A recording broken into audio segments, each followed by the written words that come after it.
ഒരു ബർത്ത്ഡേ കഥ ആയാലോ? ഏട്ടൻ്റെ ഫ്രണ്ടും ബ്രദറും ആയിട്ടുള്ള നന്ദുവിൻ്റെ കുഞ്ഞിൻ്റെ ആദ്യത്തെ ബർത്ത്ഡേ ആണേ. അപ്പോൾ ഇതാണ് ഞങ്ങളുടെ ബർത്ത്ഡേ ഗേൾ.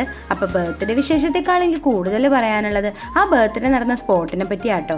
നമ്മുടെ ചേർത്തലയിൽ അഖിലാഞ്ജലി ഓഡിറ്റോറിയം ഉണ്ടെന്ന് എനിക്കറിയാം. ഞാൻ എൻ്റെ ഒരു ഫ്രണ്ടിൻ്റെ കല്യാണത്തിന് അവിടെ പോയിട്ടുമുണ്ട്. പക്ഷെ എൻ്റെ തൊട്ട് ബാക്കിൽ തന്നെ അവർക്കൊരു സ്റ്റുഡിയോ പാർക്ക് ഉണ്ടെന്ന് ഞാൻ ഇവിടെ ചെന്നപ്പോഴാട്ടോ അറിയുന്നത്. അതുകൊണ്ട് തന്നെ അവിടുത്തെ ടിക്കറ്റ് ചാർജ് എങ്ങനെയെന്ന് ഞാൻ ചെന്നപ്പോൾ തന്നെ മനസ്സിലാക്കി എടുത്തു കേട്ടോ.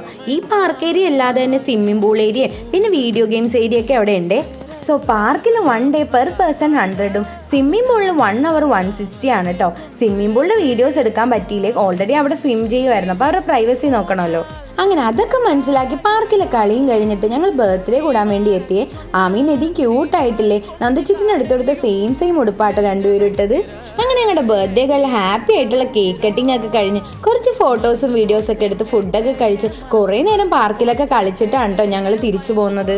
എന്നാലും ചേർത്തലയിൽ ഇങ്ങനെ ഒരു സ്പോട്ട് ഉണ്ടെന്ന് എന്നെ പോലെ ഫസ്റ്റ് ടൈം അറിയുന്നവർ എന്തായാലും കമൻറ്റ് ചെയ്യണേ. അപ്പോൾ ബൈ.